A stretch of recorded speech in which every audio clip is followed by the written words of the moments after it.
harus diperpanjang masa hidupnya. Obat orang lain generik, oh dia nggak mau, obat paten nomor 1.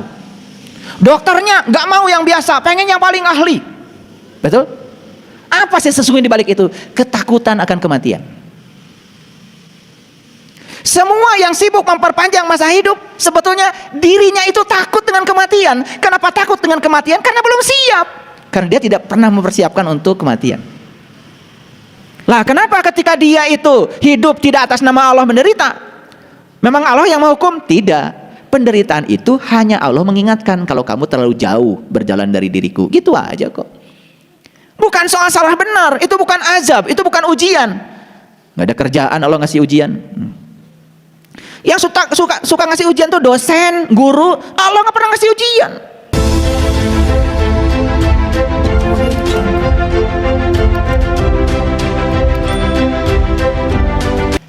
Kematian itu suatu kepastian. Tidak ada yang lebih pasti dari kematian. Sekali lagi, tidak ada yang lebih pasti dari kematian. Apa yang terjadi 1 detik setelah kematian? Yang jelas, yang pertama, nama kita langsung berganti. Begitu 1 detik setelah mati, saya nanti kalau mati nanti 1 detik setelah saya mati, gak ada yang tanya, di mana Pak Saiful? Gak ada. Almarhum di mana? Udah hilang Saiful Karim, udah diganti almarhum. Ketika para tamu ingin tahu tubuh saya di mana, tidak ada yang tanya, di mana Pak Saiful? Gak ada. Jenazahnya di mana? Udah gak direken. Nama yang diagung-agung sudah hilang saat itu. Apakah itu presiden, apakah itu menteri, apakah itu gubernur, apakah itu raja, saat mati langsung ganti nama jadi almarhum. Tubuhnya disebut jenazah. Kenapa sebutannya berbeda? Jiwa-jiwa yang melekat di dalam diri kita saat hidup disebut jiwa, saat mati langsung ganti nama jadi arwah.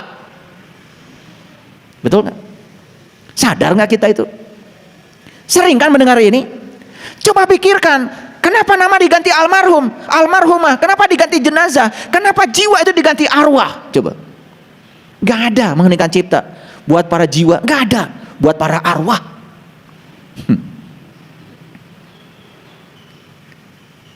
Kenapa saya menceritakan hal sederhana ini? Ini kesadaran bahwa saat kita mati semuanya hilang, semuanya berubah. Semua kewajiban dunia saat kita mati selesai. Utang yang berjibun mati selesai, diwariskan. Kontrak perjanjian selesai. Saya punya kontrak sekian miliar, sekian triliun, proyek saya luar biasa, mati selesai. Bahkan kontrak perkawinan pun selesai. Betul?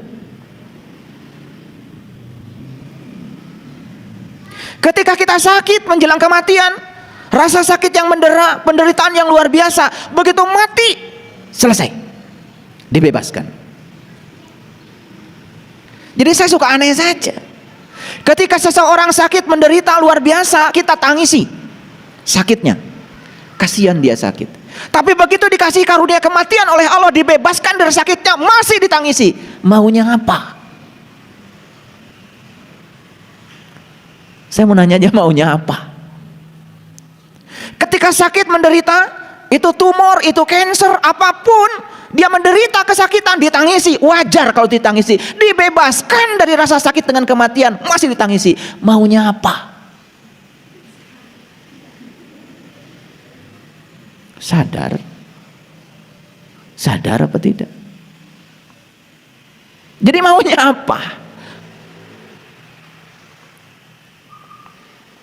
Semua yang disebut milik hilang sesaat. Semua yang disebut milik, tanah ini milik saya, konyol banget.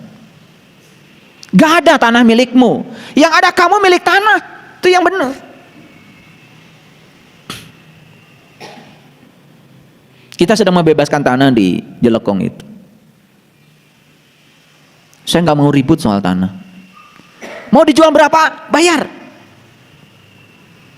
Kita butuh. Walaupun kita sudah bayar itu tanah, bukan milik kita.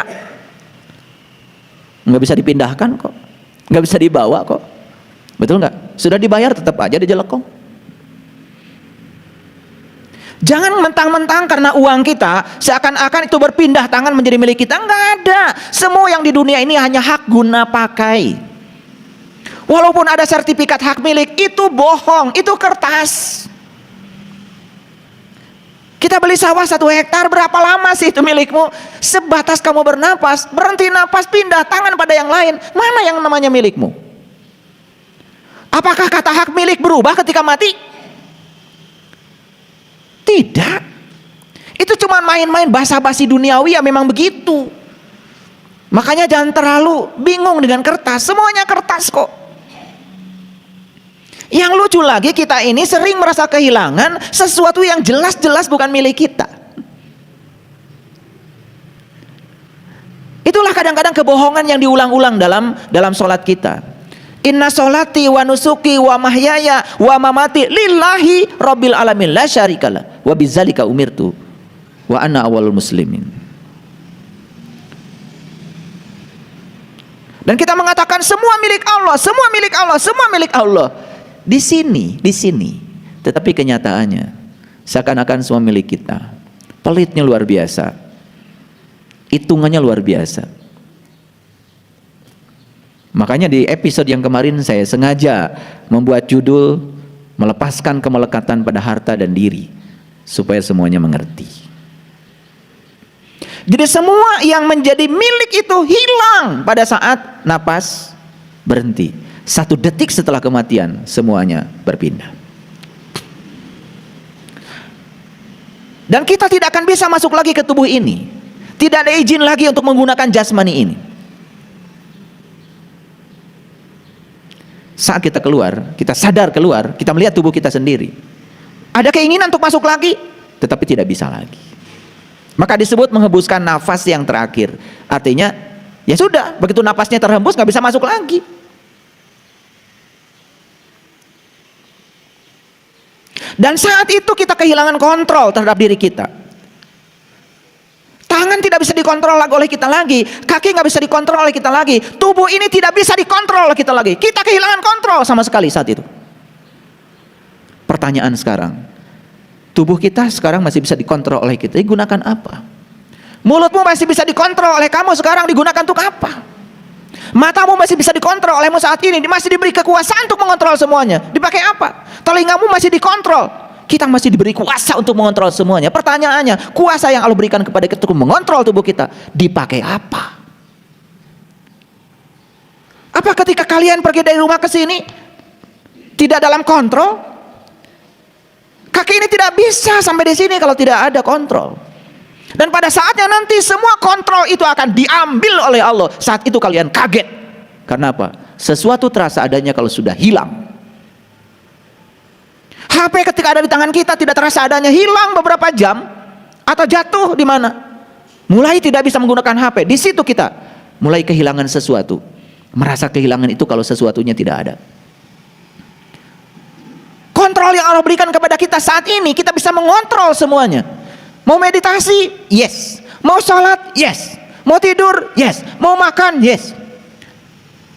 Ini kontrol yang diberikan Allah ke tangan kita, sehingga kita bisa memilah-milah makanan. Ini duri nggak boleh, ini daging boleh, ini lemak nggak boleh. Kontrol ini luar biasa. Tetapi banyak orang yang tidak sadar kalau kontrol ini luar biasa. Karena apa? Saking tidak sadarnya dengan kehidupan ini, diberi kontrol oleh Allah yang luar biasa ini, terasa seakan-akan tidak ada. Apalagi orang yang selalu berfokus kepada hari esok, berfokus kepada masa lalu, dan lupa dengan hari ini. Kehilangan the power of now saat ini. Apa yang terjadi? Kehilangan kesadaran. 1 detik setelah kita mati, tubuh kita hanya seonggok daging yang akan membusuk dimakan bakteri. Hanya seonggok daging yang akan menjadi santapan empuk bagi para bakteri itu. Betul? 1 detik setelah kematian, kita pun kehilangan hak yang namanya kebebasan. Kebebasan untuk memilih, kebebasan untuk menentukan, hilang semuanya. Coba hadirin, sekarang kita sedang punya segalanya. Kontrol kita miliki, kebebasan untuk menentukan dan memilih kita miliki. Kita masih boleh keluar masuk di tubuh jasmani kita ini. Semua yang disebut milik kita masih boleh dinikmati. Nama kita masih sama seperti yang diberikan oleh orang tua kita kepada kita. Begitu besar dan luar biasa pemberian semesta kepada kita. Nikmat Allah yang mana lagi yang mau kau dustakan? Harusnya manusia menyadari bahwa sebetulnya hidup ini luar biasa. Luar biasa enggak? Sangat luar biasa. Saya akan tunjukkan luar biasanya sebentar lagi. Jadi saya tegaskan tadi, hanya manusia yang bisa meninggal. Kenapa?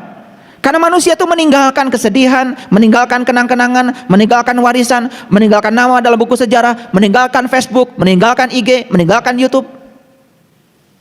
Kiai Haji Zainuddin MZ, suaranya masih lantang di YouTube, dan beliau sudah pergi. Namanya masih dikenang sampai sekarang. Gaya khas ceramahnya masih dikenang oleh kita sekarang. Bahkan mungkin saja banyak yang masih tertarik dan tidak tahu kalau beliau sudah tidak ada di sini lagi. Beliau sudah menorehkan sebuah sejarah besar di dalam hidupnya. Nasihatnya terus mengalir. Itu pertanyaan saya. Apakah kita mau pergi dengan Devil Airline? Apakah kita mau pergi dengan Heaven Airline? Terserah kita. Semua pilihan ada pada diri kita. Karena sekarang kontrol ada pada diri kita. Kuasa untuk memilih ada pada diri kita. Kebebasan untuk menjadi apa ada pada diri kita. Yuk, mau tidur terus?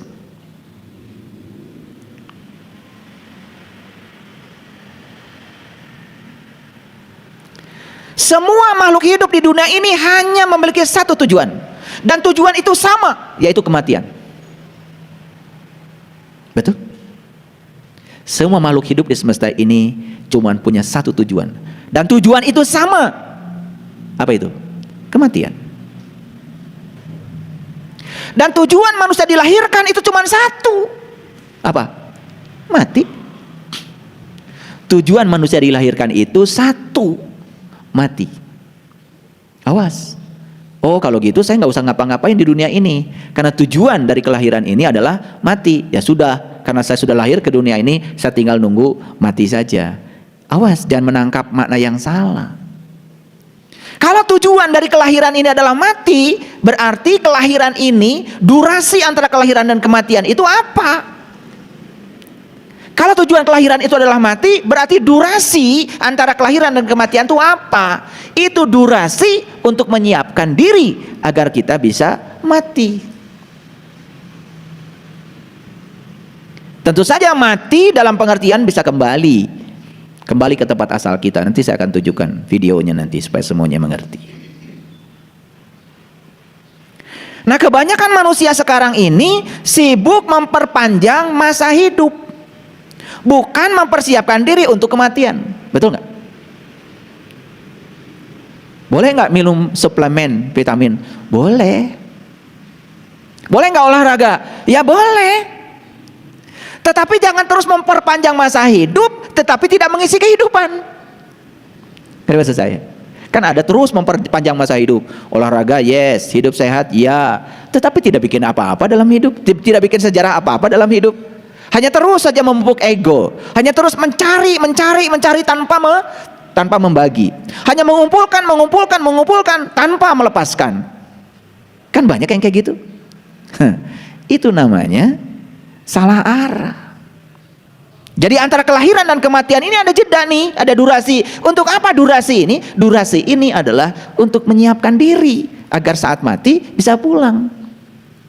Karena tujuan Allah menghadirkan kita di semesta ini kan sebetulnya untuk menjadi kepanjangan tangannya, agar kita menjadi kepanjangan tangannya untuk menyampaikan cinta kasihnya. Makanya kita diwajibkan untuk selalu mengamalkan kalimat Bismillahirrahmanirrahim, atas nama Allah yang Maha Pengasih dan Maha Penyayang. Jangan lupa, Anda datang ke dunia ini atas nama Allah, untuk menjadi kepanjangan tangan Allah. Kok Anda sibuk di dunia ini hanya menjadi kepanjangan tangan dari keinginan-keinginan Anda, dari ambisi Anda, dari hawa nafsu Anda, dari ketakutan Anda, rasa cemas Anda, bukan atas nama Allah. Makanya saya yakinkan pada semuanya, siapapun yang hidupnya tidak didrive oleh Allah, tidak sadar yang mendrive dia adalah Allah, dia didrive oleh kesibukannya sendiri, ambisinya sendiri, keinginan-keinginan sendiri, pasti menderita, salah jalan. Lah kenapa ketika dia itu hidup tidak atas nama Allah menderita? Memang Allah yang menghukum? Tidak. Penderitaan itu hanya Allah mengingatkan, kalau kamu terlalu jauh berjalan dari diriku. Gitu aja kok. Bukan soal salah benar, itu bukan azab, itu bukan ujian. Nggak ada kerjaan Allah ngasih ujian. Yang suka ngasih ujian tuh dosen, guru. Allah nggak pernah ngasih ujian. Salah tuh yang suka bilang Allah ngasih ujian. Kenapa nih kehidupan? Oh, saya sedang diuji oleh Allah. Enak aja, kapan daftarnya? Emang perguruan tinggi apa? Pakai ujian segala. Nggak pernah Allah tuh nguji-nguji kayak gitu. Nggak ada kerjaan.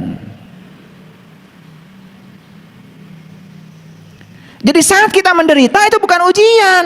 Semesta sedang mengingatkan kepada kita, kamu terlalu jauh nih dari jalanmu sendiri, kamu terlalu jauh dari jati dirimu sendiri. Ya udah, itu. Jadi siapapun yang di dalam kehidupan ini menjalankan kehidupan bukan atas nama Allah, tidak atas nama Allah, atas nama pribadi, atas nama keinginan, atas nama ego, atas nama ambisi pribadi, ya jelas dia akan mengalami segala macam yang disebut dengan penderitaan. Bukan hukuman, bukan azab, bukan. Gimana Allah yang Maha Cinta ngasih azab? Gimana Allah yang Maha Cinta menghukum hambanya? Maaf ya, saya menggunakan kata-kata dalam Injil. Injil juga kitab suci. Maaf ya, yang agak alergi nggak apa-apa, lupakan aja. Tapi ini saya sangat tertegun dengan kata-kata Injil. Begini dalam Injil, kamu saja yang jahat, ketika anakmu minta roti pasti tidak dikasih batu. Kamu aja yang jahat, kata Allah, ketika anakmu minta roti pasti nggak dikasih batu. Bagaimana dengan aku yang Maha Cinta? Bagaimana aku yang kasih? Masa sama Allah minta roti dikasih batu?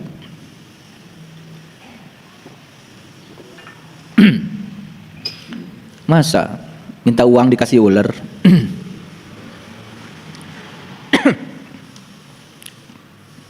Yuk jujur, lihat kesibukan manusia. Memperpanjang masa hidup atau mempersiapkan diri untuk kematian? Pilih, memperpanjang masa hidup atau menyiapkan diri untuk kematian. Silahkan dijawab. Lihat kehidupan orang-orang yang berada, apa yang dilakukan mereka? Maaf, rumah sakit yang paling mewah. Orang lain berobat di rumah sakit yang dalam negeri, dia nggak mau, dia pergi ke luar negeri. Terus diperpanjang masa hidupnya. Obat orang lain generik, oh dia nggak mau, obat paten nomor 1. Dokternya nggak mau yang biasa, pengen yang paling ahli. Betul? Apa sih sesungguhnya di balik itu? Ketakutan akan kematian. Semua yang sibuk memperpanjang masa hidup, sebetulnya dirinya itu takut dengan kematian. Kenapa takut dengan kematian? Karena belum siap. Karena dia tidak pernah mempersiapkan untuk kematian. Nih saya yakinkan ya pada kalian, orang yang setiap saat hidupnya baik-baik saja, membahagikan orang, punya uang bantu orang, punya ilmu bantu orang, tidak pernah pelit, di sini saat ini sekarang selalu hadir, tidak pernah menunda ketika dia mau melakukan kebaikan, tidak direcokin oleh pikirannya. Saya yakin orang kayak gini tidak takut mati. Orang yang terus memperpanjang masa hidup, sebetulnya dia sedang membungkus ketakutan akan kematiannya karena belum siap. Yang dia lakukan apa? Merampok duit orang, merampok duit negara, mengumpulkan kekayaan sebanyak-banyaknya, jika perlu dimanipulasi. Duit yang haram kemudian dibelikan seakan-akan hasil bisnis, namanya pencucian uang. Boleh dia gaya-gayaan, pencitraan, pakai dasi kemana-mana dengan mobil mewahnya, tapi hati kecilnya tidak bisa dibohongi, pasti sieun tah modar.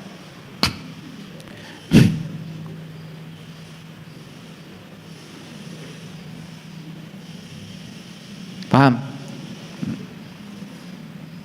Biar ngerti. Pakai bahasa Sunda, asli itu bahasa Sunda. 99% pelajaran agama isinya itu cara menjalani hidup supaya bisa mati. Bukan cara hidup di surga.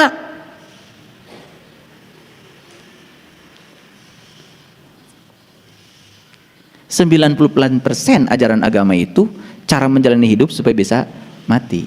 Nah, pertanyaan saya, berapa persen dari 99% ajaran agama yang kita adopsi untuk menjalani hidup agar bisa mati? Kebanyakan digunakan untuk menjalani hidup agar bisa langgeng dalam kehidupan. Betul nggak? Kalau orang yang menjalani agama supaya dia hidup bisa mati, tentu saja dia sibuk mencari uang, tapi juga ada bagian yang dia bagikan. Dia sibuk mengumpulkan, ada bagian yang dilepaskan. Ngerti maksud saya? Oke. Ini belum ke intinya. Saya baru bicara permukaannya. Apakah untuk bepergian libur packing barang? Iya. Mau ke Bali, oh pasti 2-3 hari sebelum ke Bali udah nggak bisa tidur. Betul nggak? Packing barang luar biasa. Peci mana yang mau dipakai, tas mana yang mau dipakai, di pantai nanti sepatunya yang mana, oh luar biasa. Ketinggalan satu peci aja sibuknya luar biasa. Bisa balik deui tak Kak Imah? Tapi saat kematian tiba, tidak perlu packing koper. Betul? Datang telanjang, kata Allah, yuk pulang, telanjang. Sesederhana itu kok. Jadi orang-orang yang sibuk dengan keserakahannya, terus ya memupuk keserakahan terhadap yang dia ingin, memupuk kebencian pada yang dia tidak ingin, dia lupa kalau dia datang ke sini telanjang, pulang tuh telanjang. Supaya lebih sopan sedikit, ya dibungkus pakai kain kafan. Itu supaya lebih sopan sedikit, dibungkus pakai kain kafan. Ya pakai doa-doa diupacarakan supaya beda dikit deh dengan yang lain. Kan ujung-ujungnya dibuang juga. Cuma cara ngebuangnya lebih sopan dikit, betul nggak? Iya. Karena memang manusia ini selalu ingin diperlakukan istimewa. Kalau tidak diperlakukan istimewa, marah manusia ini. Iya. Itu. Ada cerita bagus tuh. Suatu saat nih, suami istri nih, suatu saat suaminya meninggal. Dan memang suami ini meninggal lebih dulu karena mengalami tekanan yang berat dari pasangan hidupnya. Meninggalnya lebih dulu. Saking dendamnya kepada pasangannya, jadi semua harta itu oleh suaminya sebelum meninggal itu sudah dibuat wasiat dan dititipkan kepada yayasan amal. Tidak ada yang tersisa. Rumah dengan seisinya kecuali penghuninya itu sudah dititipkan di badan amal. Dan saat suaminya meninggal dengan harta yang berlimpah, tentu saja istrinya sangat girang. Masih muda, cantik, harta banyak, dia pikir nanti akan dapat suami yang ganteng. Wah, luar biasa lah. Lalu ketika suaminya meninggal, yang pertama dia kerjakan itu membuat tulisan di batu nisan. Bukan nengok suaminya, gak penting bagi dia. Bukan pergi ke rumah sakit, pergi ke tempat pembuatan batu nisan. Gitu. Dan tolong ditulis yang bagus. Tulisannya dipesan sama dia. Istirahatlah dengan tenang. Tolong diukir tulisannya yang bagus. Karena hartanya banyak, jadi beli batu nisannya yang istimewa, yang premium. Tulisannya istirahatlah dengan tenang. 2-3 hari setelah dikuburkan, ternyata dari badan amal datang ke rumah, mau ambil seluruh hartanya dengan membawa surat wasiat. Kaget tuh istrinya. Ini namanya dendam di bawah mati. Jadi mati pun masih dendam. Jadi suaminya sudah bilang dalam hatinya, entar lo ketika gue mati sengsara lo. Itu. Dendam di bawah mati namanya. Ini. Mungkin nggak kejadian ini? Mungkin. Tapi ini sebetulnya cerita bohong. Begitu dari badan amal datang, rumah disita, mobil disita, sawah disita, emas perhiasan semua disita, bahkan isi rumah, sendok, piring, semua untuk yayasan amal. Kaget tuh istrinya. Kurang ajar nih suami saya. Apa yang terjadi? Dia pergi lagi ke tukang batu nisan. Tolong, katanya, tulisan yang kemarin belum selesai. Bu, saya seumur-umur kerja di batu nisan ini, kalau tulisan di batu nisan ya cukup begini, Bu. Istirahatlah dengan tenang. Mau ditambahkan apa lagi? Tambah satu kalimat lagi, dipanjangkan. Sampai aku datang. Ini dendam ya, dendam. Dalam kehidupan rumah tangga yang dibawa mati. Suaminya dendamnya luar biasa, istrinya pun dendamnya luar biasa. Jadi kalimat sempurnanya jadi istirahatlah dengan tenang sampai aku datang. Itu menjadi tulisan yang lengkap di batu nisan, aneh dan tidak pernah dilihat di tempat lain kecuali di ceramah saya. Jangan ditiru ya. Jangan ditiru ya. Jadi datang telanjang, pulang juga telanjang. Tidak perlu pamitan.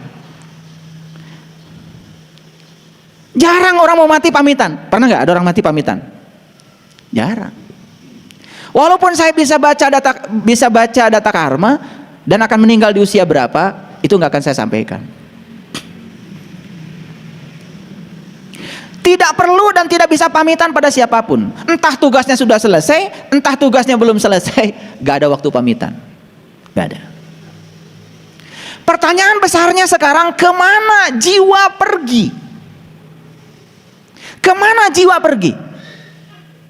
Itu pertanyaan besarnya. Kemana arwah ini pergi?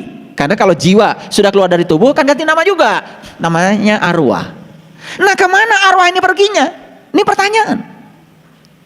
Kalau tadi mau berangkat ke Bali, jelas pesawatnya, jelas di Balinya berapa lama. Tapi mati, ini jiwa kemana perginya? Pernah nggak mikir? Maka di Quran kenapa ada kata-kata begini?